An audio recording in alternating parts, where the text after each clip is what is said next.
Pemirsa, Kompolnas dukung langkah Roy Suryo ini ajukan sidang pra-peradilan. Ya, menurut Komisioner Kompolnas Hoirul Anam, hanya lewat sidang pra-peradilan akan terungkap fakta benar atau tidaknya cara polisi menangkap Roy.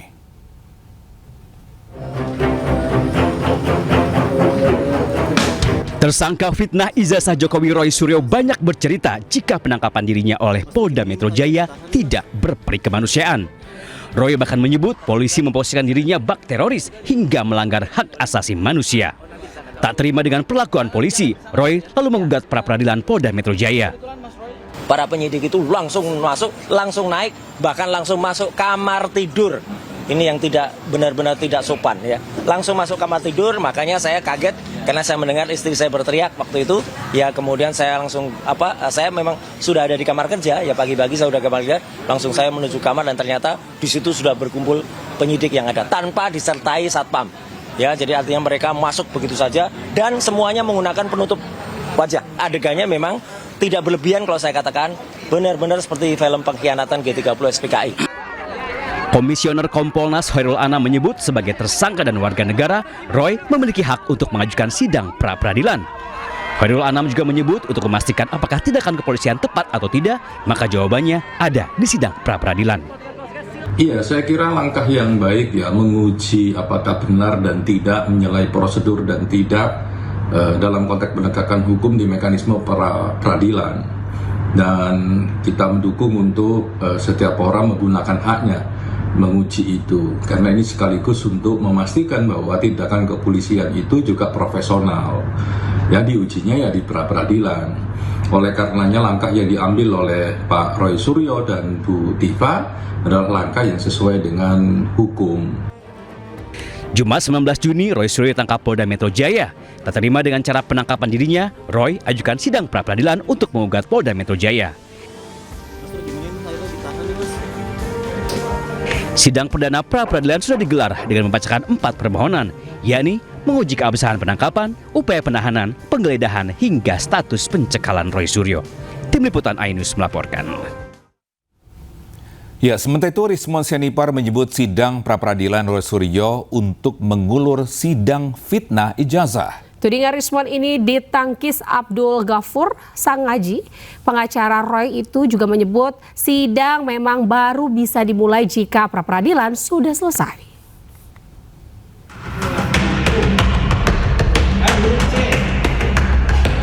Tersangka fitnah ijazah Jokowi Roy Suryo telah jalani sidang pra-peradilan di Pengadilan Negeri Jakarta Selatan. Tak terima telah ditangkap, digeledah hingga ditahan, mantan Menpora ini menggugat Polda Metro Jaya. Tindakan Roy Suryo pilih jalur sidang pra-peradilan diprotes mantan tersangka fitnah ijazah Jokowi Rismon Sianipar dan pengacaranya Jahmada Girsang. Keduanya menyebut tindakan Roy hanya akal bulus saja untuk mengulur waktu demi menghindari persidangan kasus fitnah ijazah. Setelah pra-peradilan ini, pra-peradilan lagi yang lain. Bagaimana ini perpanjangan nanti kalau mereka pra-peradilan lagi hanya untuk mengulur-ngulur? Ya, sehingga sidang pokok perkara nanti tidak jadi-jadi. Itu menandakan bahwa mereka menghadapi sidang pidananya tidak percaya diri. Kalau tadi dikatakan 99,9% itu ijazah Pak Jokowi palsu menurut Roy Suryo, kalau saya katakan 99,9% praktik mereka kalah. Protes Rismon dan pengacaranya ditangkis kuasa hukum Roy Suryo Abdul Ghafur Sangaji. Menurut Ghafur, sesuai ketentuan hukum, persidangan kasus fitnah ijazah baru bisa dimulai jika peradilan sudah selesai. Kami tidak mengulur-ngulur waktu untuk proses pemeriksa atau proses persidangan pokok perkara ijazah palsu Presiden Joko Widodo di Pengadilan Negeri Jakarta Timur.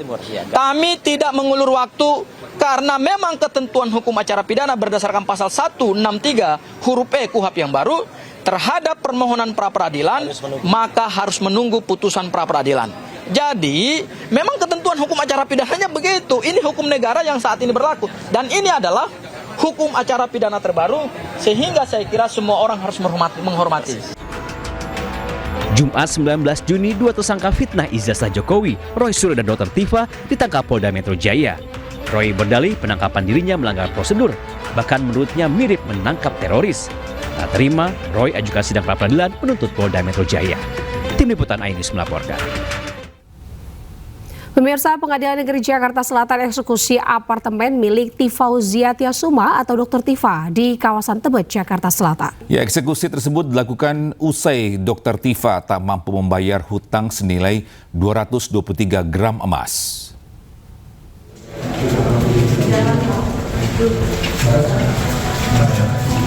Usai gagal bayar kasus hutang piutang dengan seorang wanita bernama Sofia, apartemen milik Dr. Tifa di kawasan Tebet, Jakarta Selatan akhirnya disita jurusita Pengadilan Negeri Jakarta Selatan Senin siang.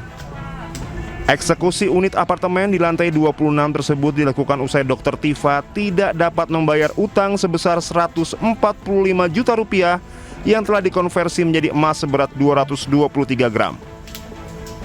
Kejadian bermula saat Dr. Tifa dan Sofia Natali berkenalan di sebuah multi-level marketing obat herbal tahun 2014 silam.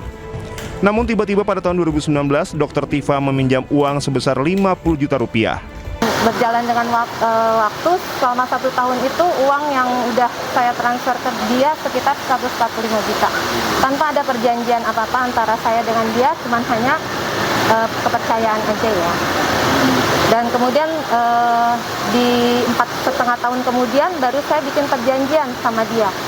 Dan dia minta nyicil selama 12 bulan dari isi perjanjian itu, tapi sampai akhir jatuh tempo tidak, dia one prestasi ya. Ya kemudian barulah saya akhirnya meng-hire kuasa hukum untuk menyelesaikan prosesnya. Selama proses sita aset dilakukan, tim jurusita tidak bertemu dengan Dr. Tifa, namun hanya bisa bertemu anak dari Dr. Tifa yang menandatangani beberapa dokumen. Dari Jakarta Selatan, Helmi Sajangbati, Anyus melaporkan. Lainnya bisa Rosuryo ini minta Hakim Pengadilan Negeri Jakarta Selatan memutus penangkapannya tidak sah dan melawan hukum. Ya, betul sekali Togi, Roy Suryo juga nanti akan putar rekaman video penangkapannya di ruang sidang. Oke. Tapi tiba-tiba para penyidik itu langsung masuk, langsung naik, bahkan langsung masuk kamar tidur.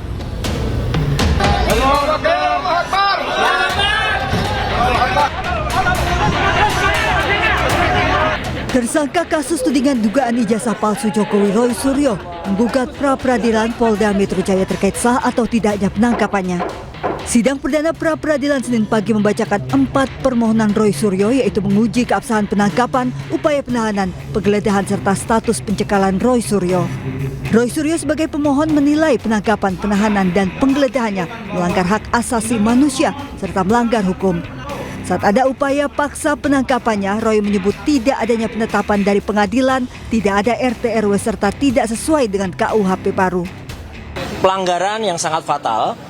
Kalau ada upaya paksa untuk pemanggilan atau bahkan penangkapan paksa itu seharusnya tetap mengikuti aturan yang berlaku ya atau prosedur. Misalnya apa? Diketahui oleh RT RW setempat. Ini sama sekali nggak ada. Sudah confirm RT RW setempat tidak mengetahui ada peristiwa itu. Dan bahkan saya sudah mengantisipasi andai kata tiba-tiba ada upaya untuk melakukan backdate. Jadi mereka dikirimi surat kemudian ditanggal mundur ya. Mereka sudah bilang RT RW-nya nggak akan dan tidak akan mau menandatangani backdate-nya. Yang kedua adalah soal satpam ya. Satpam betul memang satpam diajak, tapi satpam ada 2 satpam yang digelandang ke rumah saya, digelandang ya. Jadi artinya hanya ditunjuk surat kemudian diajak, dan satpam itu sangat sopan, tidak masuk ke dalam rumah. Hanya di luar, dan kemudian mereka lah yang sebenarnya minta izin. Tapi tiba-tiba para penyidik itu langsung masuk, langsung naik, bahkan langsung masuk kamar tidur. Roy Suryo juga akan membuka rekaman video penangkapannya di sidang pra-peradilan. Kami akan minta kepada pihak Pengadilan Negeri Jakarta Selatan untuk memberikan kami fasilitas berupa layar, sehingga video-video yang menggambarkan proses penangkapan, penahanan, terutama penangkapan di rumah kediamannya Mas Roy, itu akhirnya nanti kami buka kepada publik. Roy Suryo dan Dr. Tifa ditangkap Polda Metro Jaya Jumat 19 Juni. Namun kondisi kesehatan keduanya menurun dan sempat dirawat di Rumah Sakit Polri Kramat Jati. Kejaksaan pun mengabulkan penangguhan penahanan Roy Suryo atas jaminan keluarga. Sementara itu, Hakim Tunggal Pengadilan Negeri Jakarta Selatan menyebut sidang akan dilaksanakan selama 7 hari kerja. Besok rencananya Polda Metro Jaya sebagai termohon akan memberikan jawaban di sidang pra-peradilan. Dari Jakarta, Tim Liputan iNews melaporkan.